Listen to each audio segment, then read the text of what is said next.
बोलो जयकारा बोल मेरे श्री गुरु महाराज की जय। सभी गुरुमुख प्रेमियों से सप्रेम जय सच्चिदानंद। जो भी प्रारब्ध इंसान अपना बनवा कर लाया है, बना कर लाया है, उसको मिटाया नहीं जा सकता। सभी संत महापुरुष अपनी वाणियों में यही वर्णन करते हैं कि प्रारब्ध को नहीं मिटाया जा सकता। प्रारब्ध भोग यानी कर्मों का फल तो हमें भोगना ही भोगना पड़ेगा। हाँ, लेकिन ये अवश्य हमारे लिए राहत की बात है कि सतगुरु हमें, महापुरुष हमें अनेकों बार इशारा कर चुके हैं कि जब तुम प्रारब्ध भोगते हो, दुख भोगते हो, कष्ट सहन करते हो, तो मैं तुम्हारे पास रहकर तुम्हारे दर्द को कम करता रहता हूँ, कम करता रहूँगा। मैं तुम्हारे दर्द को मिटाता रहूँगा, कम करता रहूँगा, हल्का करता रहूँगा, क्योंकि तुम मेरे हो। मैं तुम्हें त्याग नहीं सकता। अब हम विचार करें कि क्या हम भी सतगुरु को अपना समझते हैं? अगर हम अपना समझते हैं तो उसका सीधा सीधा मतलब यही होगा कि अपनों की बात हर कोई मानता है। अपनों को हर कोई अपना हितैषी समझता है, अपना हमदर्द समझता है, और जो हमदर्द होता है उसका कहना मानना हर किसी का परम कर्तव्य होता है। सांसारिक स्तर पर हम जिसको अपना समझते हैं, जिसको अपना मान चुके होते हैं, हम उसकी हर बात भी माना करते हैं विश्वास के साथ, यकीन करते हुए उसकी बात को मानते हैं, और उसका नफ़ा या नुकसान फिर हमारे यकीन के अनुसार होता भी है। ये तो एक सांसारिक बात है। अब उसमें यकीन हम क्यों करते हैं? और सतगुरु की बात पर यकीन अगर हम नहीं कर सकते तो ये भी विचार निकल के आता है कि जो संसार वालों से हमारा अपनत्व का भाव है, उसमें हमारी और उनकी आपस में मतलब परस्ती जुड़ी हुई है। हमने सही मायने में उन्हीं को अपना माना, इसलिए उनका कहना तो मानते हैं, लेकिन भगवान का, सतगुरु का कहना मानने में हम आलस करते हैं, ढील करते हैं, सोच विचार करने लग जाते हैं। जहाँ सत्यता पर पूरा खरा उतरने वाले सतगुरु के वचन, सतगुरु की हिदायत, सतगुरु की ओर से दिया गया भरोसा, बार बार उनका ये कहना कि हम तुम्हारे साथ यहाँ पर भी हैं और परलोक में भी हम तुम्हारे साथ रहेंगे, यानी तुम्हें हम अकेला छोड़ेंगे नहीं अगर तुम हमारी बात मानो। अब हमें जब तक यकीन नहीं हो,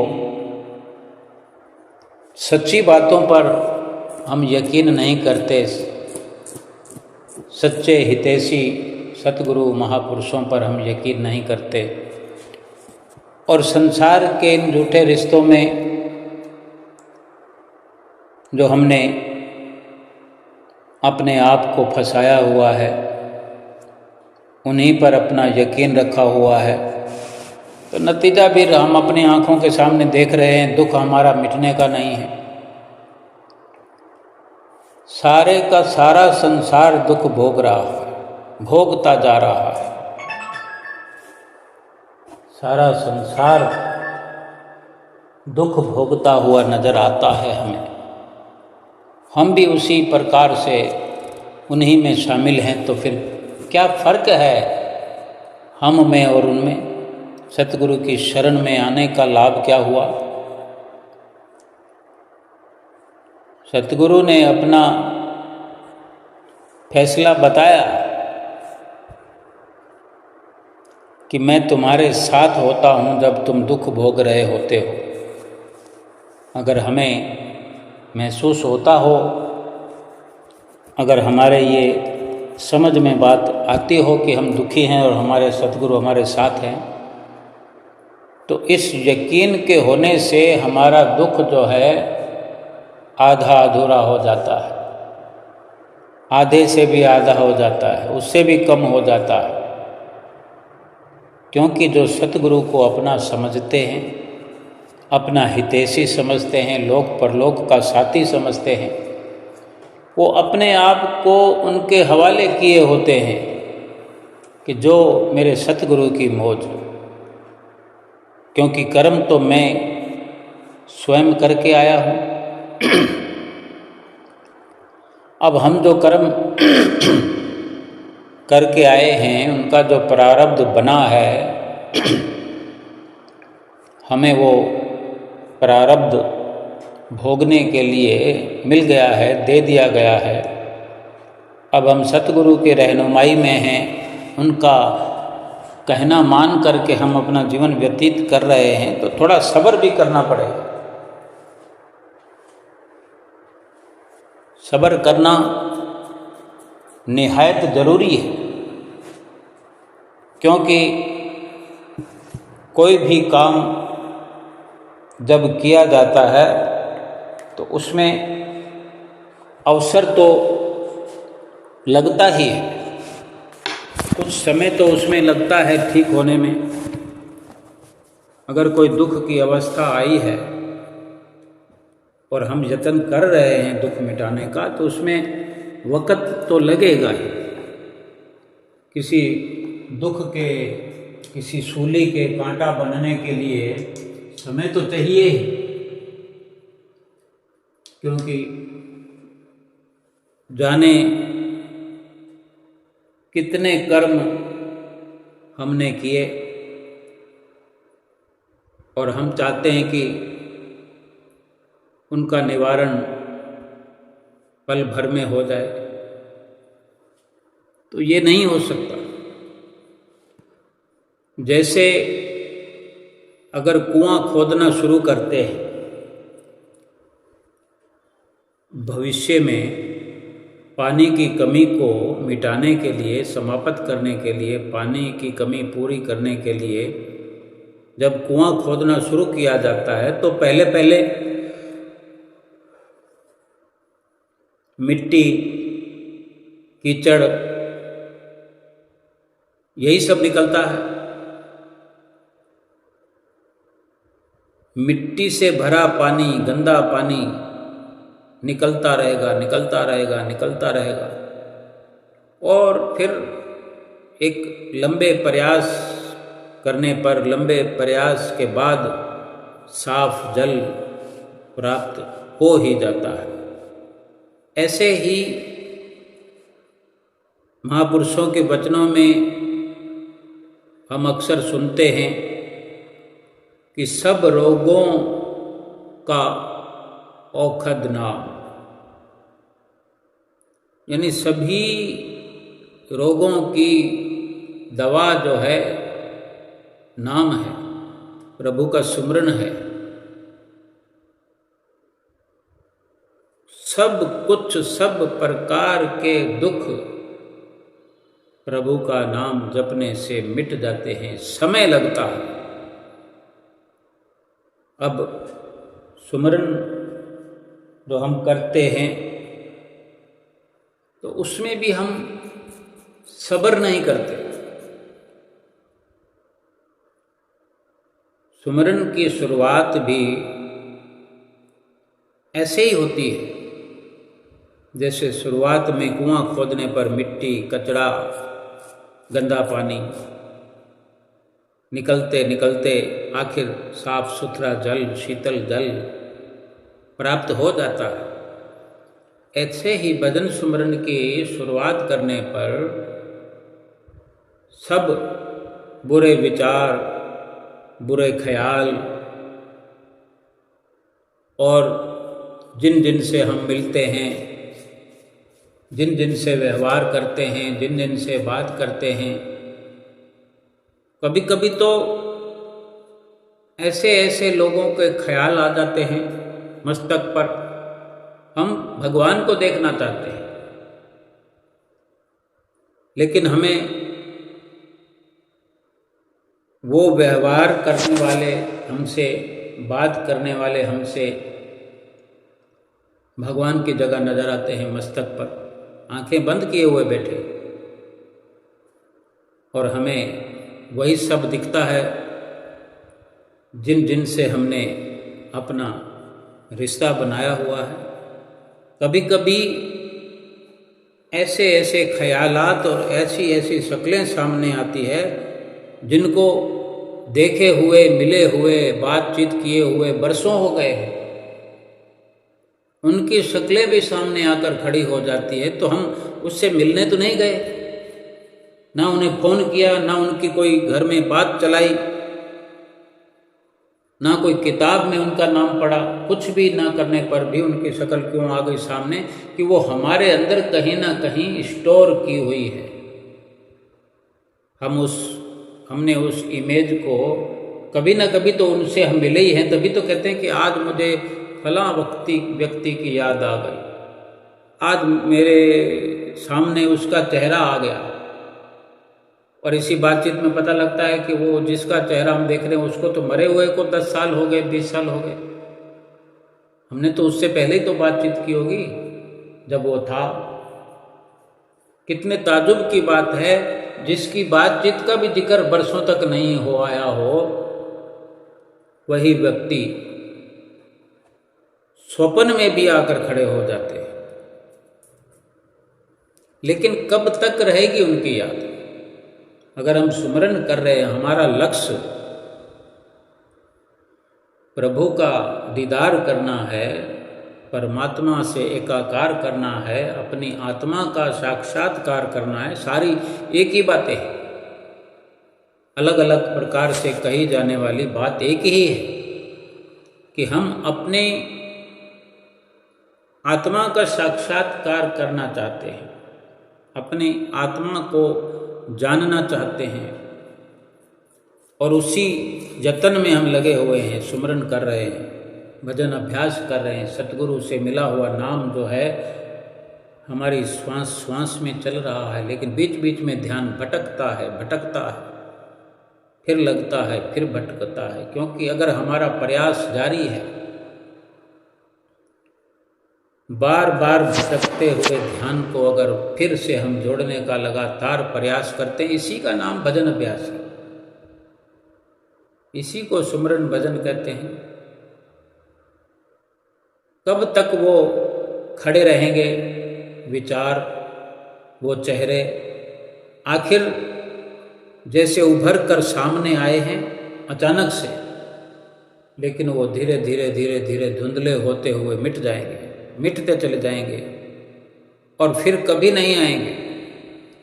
और कभी कभी आ भी गए तो क्या है, हमने अपना प्रयास जारी रखना है कि हमने बार बार सतगुरु के ध्यान पर जोर देना है।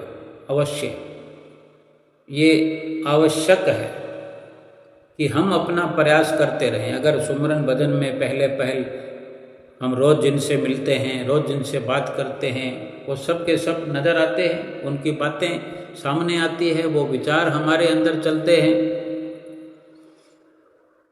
और इसी प्रकार बैठे बैठे बैठे बैठे बैठे बैठे लगातार प्रयास करते करते वो आकर उसी प्रकार चले जाते हैं कि जैसे जब वो हमसे मिल रहे होते हैं। जो लोग हमसे मिला करते हैं, कोई 1 घंटा बैठता होगा, कोई आधा घंटा बैठता होगा, कोई 2 घंटा बैठता होगा, आखिर तो चले जाते हैं ना, लेकिन वो अपनी मौजूदगी का एहसास हमारे मस्तक पटल पर छोड़ जाते हैं। वो नहीं छोड़ जाते, हम स्वीकार कर लेते, हम उस एहसास को अपने अंदर जमा कर लेते हैं और उसका सुमरन कहीं ना कहीं चलता, उनकी याद कहीं ना कहीं चलती है उठते बैठते। जब हम दुकान से घर आ जाते हैं, ऑफिस से घर आ जाते हैं, कंपनी से घर आ जाते हैं, तो कुछ ना कुछ यादें तो हमारे साथ चलती रहती है। हम कंपनी को, ऑफिस को, दुकान को छोड़ चुके हैं, ताला लगा चुके हैं, वहाँ से चल चुके हैं, पीठ दे करके वहाँ से रवाना हो गए हैं कि हमने अब अपने घर जाना है। घर की यादें जो है वो बढ़ती हुई कि घर वालों से मिलना है, बच्चों से मिलना है, माता पिता से मिलना है, पत्नी से मिलना है, पिता से मिलना है। उनकी इतनी याद प्रबल होने पर भी पिछली यादें कुछ न कुछ तो साथ में चलती रहती है। लेकिन कब तक? जब एक साथ घर पहुंच जाते हैं तो एक बार तो नया आविष्कार हो जाता है, सब कुछ भूल जाता है। फिर जब थोड़ी देर के बाद में रिलैक्स करते हैं तो फिर कुछ वो यादें मस्तक में घूमने लगती है कि आज रामलाल आया था, आज कृष्णलाल आया था, आज चंदूलाल आया था, प्रेम कुमार आया था। तो इस प्रकार से हम जितना प्रयास उनको याद करने में करेंगे, उन्हीं का फिर दबदबा बढ़ता जाएगा।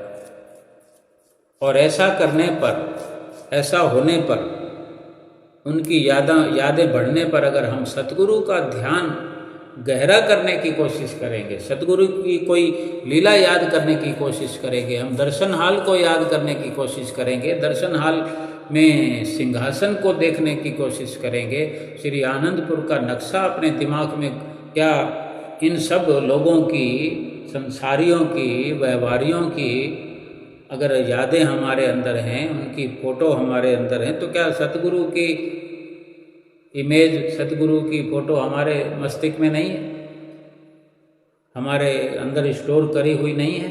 आनंदपुर के नक्शे क्या हमारे दिल दिमाग में छाए हुए नहीं है? मंदिर का नक्शा क्या हमारे दिमाग में नहीं है? आंखें बंद करो, देखना चाहो मंदिर को, करो आंखें बंद, मंदिर का नाम लो तो मंदिर दिखने लग जाता है, बंद आंखों में दिखने लग जाता है, खुली आंखों में नहीं दिखे। बड़ी बात तो आंख बंद करने की है कि हम सुमरन कर रहे हैं। सुमरन करते वक्त क्या होता है, हम यही विचार कर रहे हैं, यही सोच रहे हैं कि हम आंख बंद करें, फिर श्री मंदिर जी का ध्यान करेंगे तो मंदिर जी का नक्शा, अब जरूरी थोड़ी है कि वही बत्तियां वगैरह, झूमर वगैरह, लेकिन एक यादों का सिलसिला शुरू हो जाता है। मंदिर का ख्याल करेंगे, मंदिर जी का नक्शा हमारी आंखों में घूमेगा, यानी मंदिर का नक्शा मस्तक पर आ गया, ध्यान में शामिल हो गया, फिर ना कोई रामलाल नजर आएगा, ना कोई कृष्णलाल नजर आएगा, ना गणपत लाल नजर आएगा, ना कोई पैसे देता हुआ नजर आएगा, ना लेते हुए नजर आएगा, फिर कुछ नहीं। फिर हम जितना जी चाहे, जितनी देर चाहे मंदिर में खड़े रहे, हम दर्शन हाल को देखना चाहेंगे। ये चाहत तो बनानी पड़ेगी, क्यों? जब ये रामलाल, कृष्णलाल, फलाना राम, ढिकाड़ा राम, संगीता, सुपनीता, शांति, रमा, ये वगैरह, अब हम कहने को कहते वो मेरी बहन है, वो मेरी मित्र है, सहेली है, वो मेरी पड़ोसन है, मेरी बेटी का फ़ोन आया था, मेरी मौसी का फ़ोन आया था, या कहते हैं मेरे भाई हैं, मैं दुकान पर आया हूँ तो आज भाई मिलने आए थे। अंकल मिलने आए थे, जो कुछ भी है, अगर उनसे निकलना चाहते हैं, हम ये सोचते हैं कि ये सब हटते क्यों नहीं है, कि हमें हटाने का तरीका होना चाहिए। देखो, दीवार पर इश्तेहार लगे होते हैं, कोई विज्ञापन छपा होता है, आज ये विज्ञापन लगा हुआ है, लावारिस दीवार है, कोई भी विज्ञापन छाप देता है अपना, तो कल कोई और आता है अपने हाथों में पैम्पलेट लिए, विज्ञापन लिए, उस विज्ञापन पे वो विज्ञापन छाप देता है, चिपका देता है, वो नीचे दब गया। फिर कोई और आता है। यानी अगर वो दीवार लावारिस ना हो तो दीवार के मालिक की मर्जी है कि वो किसी को विज्ञापन चिपकाने दे या ना। लेकिन उस लावारिस दीवार पर भी इतनी तो सुविधा है कि एक विज्ञापन को ढकना हो तो दूसरा विज्ञापन लगा दो तो वो ढक जाता है, फिर वही वही दिखता है सबको। अब अगर हम इतना समझते हैं कि हमने किसी चेहरे को ढकना है तो हम कौन से चेहरे को ऊपर लाना चाहते हैं, ये हमारी मर्जी है। हम रामलाल को नहीं देखना चाहते तो हम श्यामलाल को बीच में ले आते हैं, कृष्णलाल को ले आते हैं, मनोहर लाल को ले आते हैं, किसी कुमार को ले आते हैं, महेश को ले आते हैं, सुरेश को ले आते हैं। तो फिर कोई कारण नहीं कि हम सतगुरु का ध्यान न कर सके। यानी हमारे अंदर क्षमता है, हम जिसे चाहें उसे देखते हैं।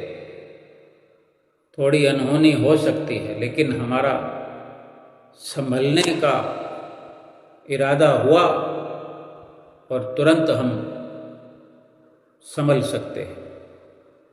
जब जब भी हम सुमरन पर बैठे, थोड़ी देर इन विचारों का, विकारों का, ये कीचड़, ये मिट्टी, ये गंदला पानी, ये सब आएगा, लेकिन हम अपने ध्यान को गहरा करते रहें। ये भी एक गहरा सागर है, कुआं ही नहीं, कुएं की सीमा हो सकती है, समुद्र की भी सीमा हो सकती है, लेकिन सतगुरु के, भगवान के प्रेम की कोई सीमा नहीं हो सकती।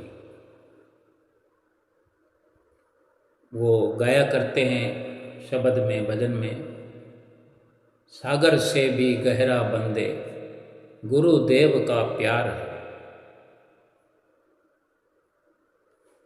भगवान का, सतगुरु का प्रेम सागर से भी गहरा है, उसकी कोई था नहीं है। वो शुरू करने की देर है। वो शुरू तभी होगा कि उनको याद करते चले जाएंगे। वो किस प्रकार हमें मिलते हैं, उस तरह की यादें करेंगे कि हमें श्री गुरु महाराज जी मंदिर जी में दिखाई देते हैं, श्रीकार में दिखाई देते हैं। श्रीकार का ध्यान करें तो हम सड़क पर श्रीकार चलती हुई देखें, श्रीकार मंदिर जी के अंदर तो नहीं होती, लेकिन गुरु महाराज जी तो होते हैं। और श्रीकार का ध्यान करेंगे तो श्रीकार सड़क पर चलती है, मंदिर के बाहर खड़ी होती है। और सब के सब स्टॉपेज कि श्रीकार कहाँ रुकती है, कहाँ से चलती है, किस प्रकार सड़क पर चलती है, सड़क पर चल रही है श्रीकार। अब दिन का समय है, चाहे हमारी आंख खुली है या आंख बंद है। आंख बंद करने का ज़्यादा लाभ इसलिए होता है कि आंख बंद होती है तो हमारे सामने कोई दीवार भी अगर है तो वो है, दीवार दिख रही है। आंख बंद करने से वो दीवार भी बाहरी तौर पर तो हमारी तरफ से हमने ख़त्म कर दी। अब आंख बंद करते हैं तो बेशक अंधेरा हो, क्या फ़र्क पड़ता है, लेकिन वो अंधेरा जो है वो सच्चा है। ये जो बाहर का जो प्रकाश है वो झूठा है। इस प्रकाश में जो नज़र आता है वो सब विचलित करने वाला है। आज अगर विचलितता है, आज अगर ध्यान भटकता है, संसार अगर भगवान की जगह संसार नज़र आता है आंख बंद करने पर, तो इसी वजह से कि हमने उसी के साथ अपना पूरा मुकम्मल संबंध जोड़ा हुआ है। पूरी हमारी यात्रा उस संसार पर हमने निर्भर कर ली है।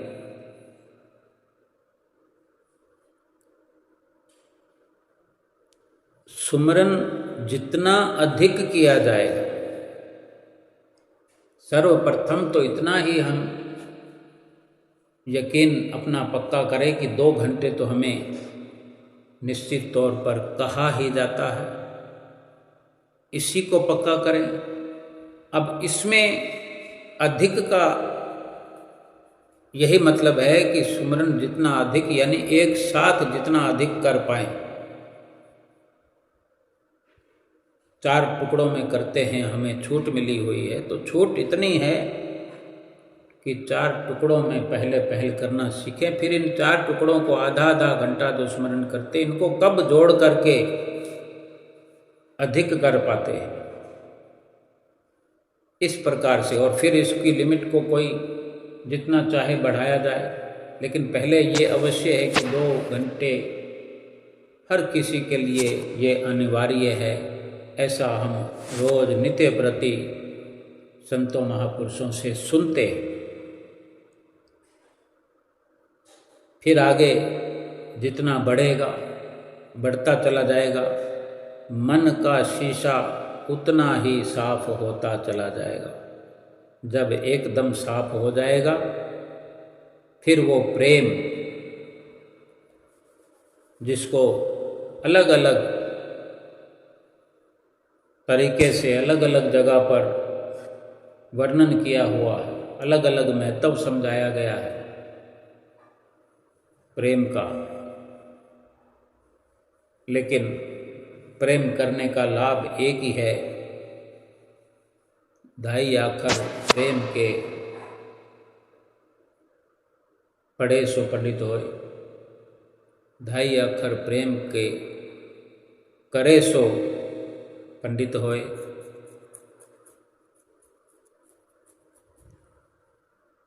सीधा सरल रास्ता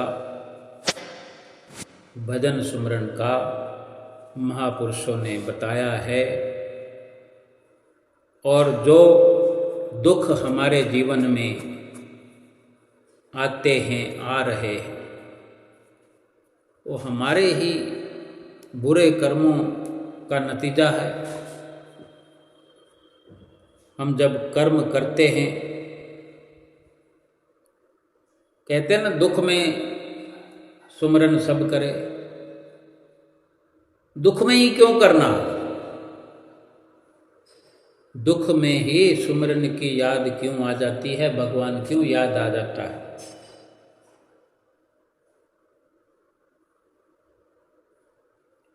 अच्छा, अब अगर दुख का भी समझने का एक अपना नजरिया है। अभी जो वक्त चल रहा है कलयुग का, सबकी अपनी अपनी विचारधारा हो सकती है, लेकिन महापुरुषों के ये अनुभव हुआ करते हैं। महापुरुषों के अपने अनुभवी फैसले होते हैं कि दुख में सब सुमरन करते हैं। ऐसा महापुरुषों ने अनेक जगह वर्णन किया है, अनेक जगह सत्संग में भी हम सुनते हैं। लेकिन ये भी महापुरुष फरमाया करते हैं कि ये घोर कलयुग का समय है। इसका भी वर्णन शास्त्रों में है। एक नजरिए से यही कहने सुनने में आता है कि कलयुग आ गया, कलयुग आ गया, यानी कलयुग की जो विचारधारा हर किसी के अंदर है वो यही है कि ये बहुत दुखद है। कलयुग में ये हो गया, कलयुग में ये होने वाला है, कलयुग में, जैसे इसका भी वो गाना है एक, रामचंद्र कहे गए सिया से, ऐसा कलयुग आएगा,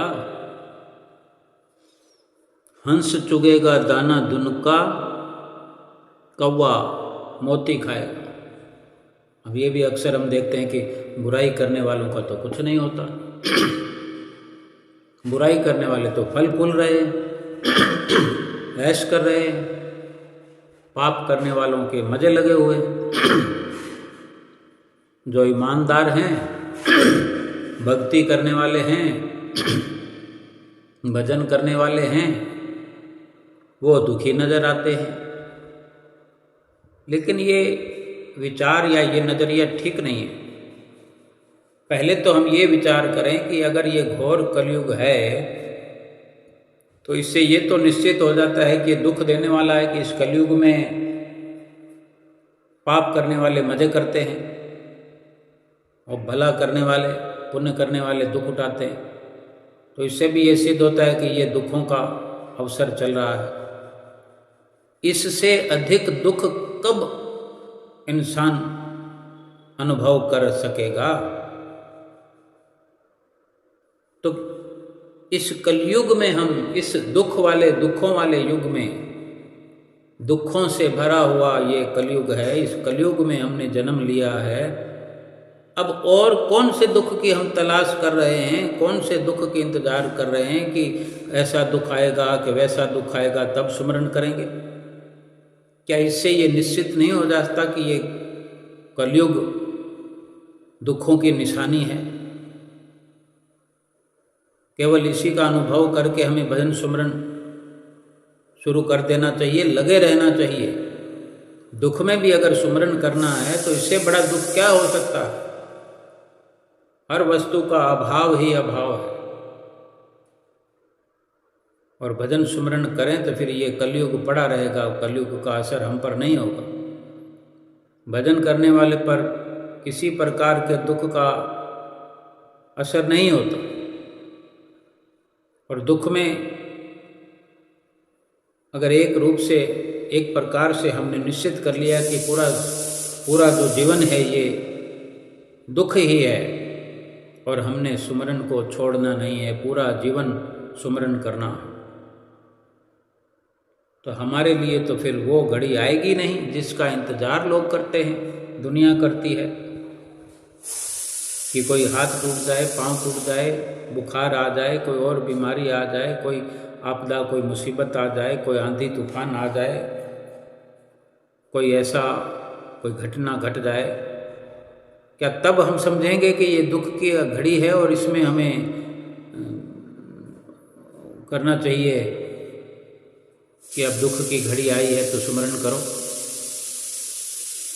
क्यों ना हम जन्म लेकर के यही समझें ये पूरा जीवन दुख है और हमें हर पल सुमरन करते रहना।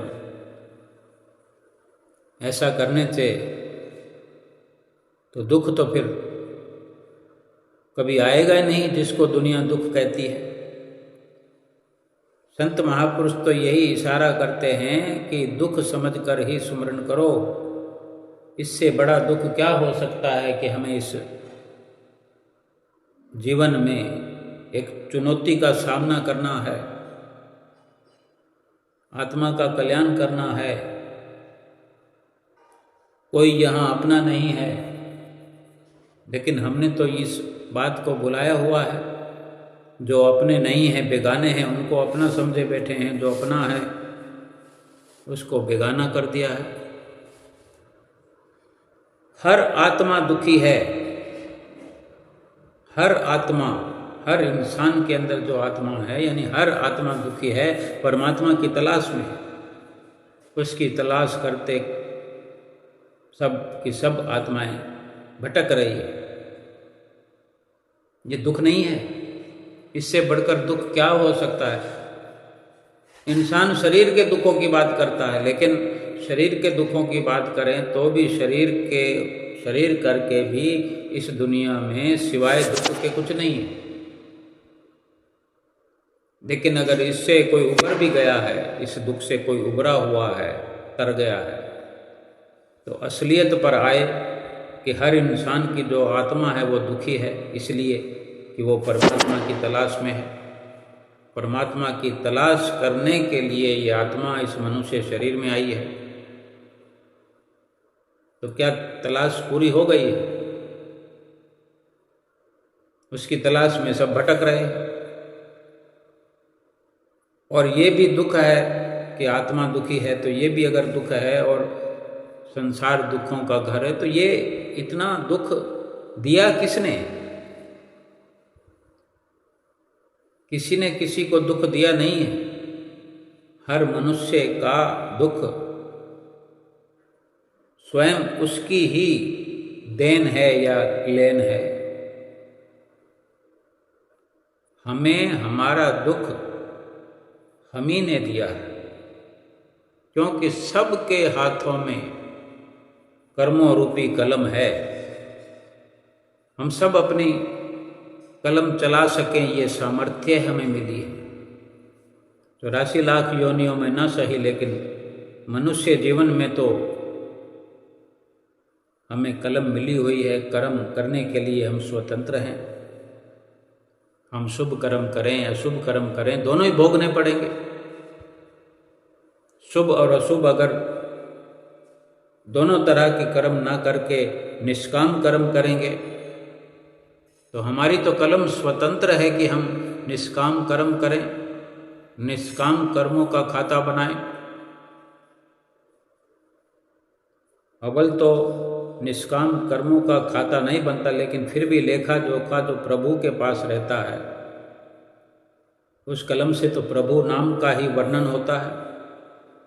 वो प्रभु के खाते में जाता है सीधा, प्रभु के साथ मिलाता है आत्मा को। जिसको सतगुरु की शरण मिली है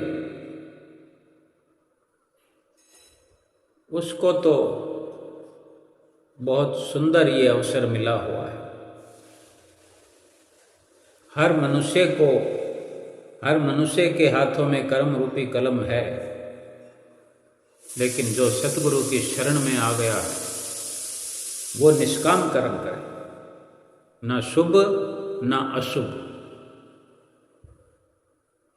यानी शुभ कर्म करेगा तो फिर भी अमर नहीं होगा, शुभ कर्म करेगा तो भी मरेगा, अशुभ कर्म करेगा तो भी मरेगा। लेकिन शुभ और अशुभ से ऊपर हो गया तो अमर हो जाएगा, परमात्मा से मिल जाएगा, लक्ष्य पूरा हो जाएगा। फिर काहे का दुख, फिर काहे का लेखा जोखा, फिर काहे का हिसाब किताब। संतन संग मेरी लेवा देवी, संतन संग व्यवहारा, संतन मोको पूंजी सौंपी, हरि भक्ति भरे भंडारा। धर्मराय अब का करेगा जब फटियो सगला लेखा। 2 लाइनें इसके बीच में नहीं है, लेकिन अंत की यही है कि सतगुरु से, संतों महापुरुषों से ही हमारा व्यवहार हो, हमारा प्यार हो। और एक दिन पिछला लेखा सब फट जाएगा, समाप्त हो जाएगा, और आगे के लिए भोगने के लिए तो हमारे पास कुछ होगा भी नहीं। फिर तो कोई दुख दर्द तकलीफ हो ही नहीं सकती। अब हम विचार करें कि हम सतगुरु से मिलकर, शरीर से तो मिल गए, लेकिन आत्मा और परमात्मा का मेल करने के लिए क्यों देर कर रहे हैं? जब कलम हमारे हाथ में है, राह दिखाने वाले यानी रजिस्टर, कागज, ये कलम चलाने का क्षेत्र है। ये जीवन जो हमें मिला है अनमोल श्वासों रूपी खजाना, कि हम जीवन में वही कर्म करें निष्काम जिससे हमें न सुख मिले और ना दुख मिले। सुख पाने के लिए भी संसार में आना पड़ेगा, जन्मना मरना पड़ेगा। दुख पाने के लिए भी हिसाब किताब चुकता करने के लिए संसार में जन्म मरण लेना पड़ेगा। और ये खाता कभी, ये सिलसिला कभी समाप्त ना होगा। जब तक हम ये सिलसिला समाप्त करेंगे नहीं, तब तक ये समाप्त होगा नहीं। यूं ही जन्म लेते रहेंगे, मरते रहेंगे। अगर कर्म करने के लिए हमें प्रभु ने स्वतंत्र कर दिया, सतगुरु ने हमें अपने साथ जगह दे करके, अपनी रहनुमाई दे करके हमें रास्ता दिखा दिया है, कर्म करने की युक्ति बता दी है, भजन सुमरन का हमें मार्ग दिखाया है, तो हम इस कर्म रूपी कलम से अपना भाग्य बनाएं। दुर्भाग्य क्यों बनाएं? आज अगर हम दुखी हो रहे हैं तो हमने खुद अपना दुर्भाग्य लिखा है। हर किसी को दुख है, किसी को छोटा दुख है, किसी को बड़ा दुख है, किसी को शरीर का दुख है, किसी को मन का दुख है, किसी को धन का दुख है, किसी को रिश्तों का दुख है, किसी का घर छोटा है, किसी का रंग काला है, किसी को कोई अभाव है, किसी को कोई अभाव है। पूर्ण तो सतगुरु है, और हमें पूर्ण होना है तो सतगुरु की संगत तो हमें मिल चुकी है। सतगुरु की आज्ञा पर चलते चले जाए। जब शरीर पर दुख आता है, जब कोई धन का दुख आता है, कोई बर्बादी हो जाती है, कोई दिवाला निकल जाता है, कोई घाटा हो जाता है, कोई शरीर का अंग भंग हो जाता है, या कोई और बहुत सी परेशानियां हैं, तब जाके ऐसा दुख होता है जब भगवान की याद आती है। फिर भगवान की हम खोज करते हैं, फिर ढूंढना शुरू करते हैं, कभी इस मंदिर में, कभी उस मंदिर में, कभी मस्जिद में, कभी गुरुद्वारे में, कभी चर्च में प्रार्थना करते हैं, सर पटकते हैं, और एक शिकायत हर प्रकार से चालू रहती है, मुझे दुख क्यों मिला, मेरा दुख मिटता क्यों नहीं, मेरा दुख दूर करो। अब भगवान की तलाश दुख आने पर करते हैं। दुख कौन सा? शरीर पर जो दुख आया।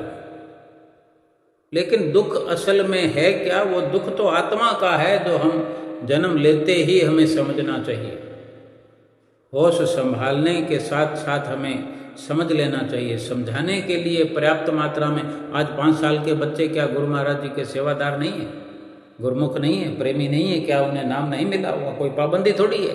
श्री आनंदपुर दरबार में, श्री आनंदपुर दरबार वाले, हारा वाले गुरु महाराज ने कभी किसी को नाम से वंचित थोड़ा ही रखा है। जब कोई नाम की मांग करता है, शब्द की मांग करता है, उसी वक्त दे दिया जाता है। उसके लिए कोई अच्छा समय आएगा, वो समय मुंह से जिक्र किया, उसके बाद में फिर देर नहीं लगती। फिर उसी वक्त से हमें ज़रूरत होती है कि आत्मा की पुकार है, आत्मा की मांग है, आत्मा दुखी है, आत्मा का दुख मिटाना है। आत्मा का दुख मिटाने के लिए इस संसार में मनुष्य का जन्म मिला हुआ है, और पहले तो हमें पता ही नहीं कि हम किस लिए आए हैं। फिर कभी शरीर पर जब कोई दुख आता है, उंगली में चोट लग जाए, हाथ में चोट लग जाए, पाँव में, सिर में, कहीं भी कोई आघात हो जाए, किसी प्रकार का कोई दुख आए, परेशानी आए, फिर जो रटा रटाया किस्सा होता है कि भगवान को याद करने से ये हो जाता है, भगवान को याद करने से ये हो जाता है। उस वक़्त भगवान को याद करने से दुख कितना मिटेगा? अगर अपना पूरे जीवन का हमने प्रोग्राम बचपन से ही बनाया हो, सतगुरु की शरण मिल गई है, सबसे बड़ी बात है। हमें कहीं भटकने की जरूरत नहीं है। सतगुरु की शरण मिल जाने के बाद कहीं भी भटकने की जरूरत नहीं है। सतगुरु हमें निश्चित रूप से मिल गए हैं। अब उनको हम घर बैठे पा सकते हैं। बाहरी रूप से जो सतगुरु हमें मिले हैं, जो उन्हें नाम की बख्शिश करी है, नाम का हमें दान दे दिया, नाम का उपहार दे दिया, इतनी बड़ी नेमत से हमें नवाजा है। इसी नाम से ही तो प्रभु को पाना है, अपनी आत्मा का दुख मिटाना है, ये लोक सुखी और परलोक सुहेला करना है। वास्तव में अगर आत्मा सुखी होने लगती है तो शरीर के दुखों का मसला बाकी नहीं रहता, फिर धन के अभाव का दुख नहीं रहता। मन खराब है ये भी मसला बाकी नहीं रहता। कहते ना मूड खराब है, मन ठीक नहीं है, धन की कमी है, ये सब कमियां दूर हो जाती है, यानी फिर सब दुख दर्द मिट जाते हैं जब आत्मा का दुख मिटाने का हम प्रयास करने लगते हैं।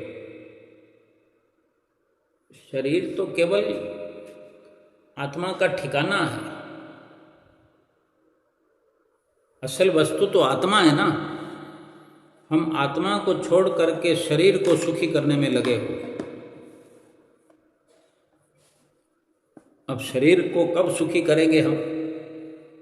एक सुख शरीर को देंगे तो कोई 4 दुख और खड़े हो जाएंगे, 4 दुख ठीक कर भी लेंगे तो 10 दुख और खड़े हो जाएंगे। आज तक कितने दुख हमें शरीर के निमित्त होकर के हमें मिले हैं, हमने पाए हैं, हमने निवारण किया है, निवारण कर रहे हैं, निवारण करते रहेंगे मरते दम तक, आखिरी श्वास तक शरीर को सुखी बनाते रहेंगे और ये शरीर गिर जाएगा और आत्मा दुखी की दुखी इस शरीर से निकाल कर तौबा करके 84 लाख योनियों में भेज दी जाएगी। ये जीवन भर का हमारा प्रयास किस काम आया? और कहने को हम कहते हमने ये दान किया, हम ये दान करते हैं, मैं पुण्य करता हूँ, मैं शुभ कर्म करता हूँ। फिर वो शुभ कर्म और वो पुण्य कर्म 84 लाख योनियों में हमें वापस मिलते हैं। एक गाय सेठ साहूकार के घर बंधी हुई है, एक गाय गरीब के घर बंधी है, एक गाय गली में भटक रही है, जो मर्जी लाठी चला देता है उस पर। गरीब भी सुई लगा करके दूध प्राप्त कर लेता है। सेठ साहूकार के घर है जो खाती पीती है, कोई बंधन नहीं। लेकिन बड़ा बंधन तो यह है कि 84 लाख योनि है। लेकिन अपना किया हुआ तो आगे आएगा। जिसने दान पुण्य किया है वो राजा के घर, सेठ साहूकार के घर, इसी प्रकार के और भी जानवर हैं। कुत्तों की योनियां देख लो। कोई सेठ कुत्ता खरीद लाते हैं, कैसे रखते हैं उसको? नाजों से पालते हैं, नाजों से। उस कुत्ते का प्रारब्ध देखो, उसका भाग्य सितारा देखो। दूध मलाई खाता है, मटन गोश्त खाता है, यानी उसकी सेहत का ख्याल रखने के लिए देखो सेठ साहूकारों ने नौकर रख रखे हुए हैं। कोई मध्यम श्रेणी के सेठ हैं तो वो आप अपने साथ उसको सैर कराने जाते हैं। कितना सुंदर प्रारब्ध है उसका। लेकिन योनि कौन सी है? 84 लाख योनि। कौन प्यार करता है उस योनि से? कोई चाहता है कि मैं भी ऐसा बन जाऊं, ये योनि मिल जाए मुझे? कबीर गुरु की भक्ति बिना राजा गदा होए, माटी ढोए कुम्हार की घास न डारे कोई। ये तो वर्णन आद जुगाद से हुए पड़े कि अगर भगवान की सतगुरु की चरण शरण प्राप्त करके भगवान की भक्ति नहीं की, सुमरन नहीं किया, तो 84 लाख योनियों से कोई किसी को बचा सकता नहीं। और सुमरन किया, सतगुरु की शरण में आकर के उनकी आज्ञा व मौज में चलकर जीवन जिया, तो कल्याण आत्मा का अवश्य होगा, परमात्मा से मिलन अवश्य होगा, लेकिन जब तक काम अधूरा रहेगा मनुष्य जीवन से कोई वंचित नहीं कर सकता, मनुष्य जन्म मिलता रहेगा। भगवान श्री कृष्ण ने कहा है समय समय पर, हमारे श्री गुरु महाराज जी ने, श्री परमहंसों ने हर रूप में कहा है कि हमारा और आपका कोई ये एक जन्म का नाता नहीं है, अनेक जन्मों से हम साथ में चले आ रहे हैं। ये भक्ति का नाता, जब सतगुरु की शरण हासिल हमें हो गई है तो हम पूरा प्रयास करें, भजन सुमरन करें, नित्य नेम करें और सतगुरु की प्रसन्नता का ख्याल रखते हुए निष्काम कर्म करते चलें। वापस हमें बदले में कुछ मिले ऐसा कर्म नहीं करना है हमें कि मैं सुमरन करूं तो इसके बदले में ये मुझे मिल जाए। हम अपना नित्य प्रति का ये नियम बना करके ये निष्काम कर्म करते जाएं। मनुष्य जन्म का ये लक्ष्य समझ करके सतगुरु ने, परमात्मा ने उपकार करके हमें मनुष्य जन्म दिया, इसका मान सम्मान करने के लिए ही सही, अपनी आत्मा को सुखी बनाने के लिए भजन सुमरन करते हुए जीवन व्यतीत करें और लोक परलोक सुहेला करें। बोलो जयकारा बोल मेरे श्री गुरु महाराज की जय।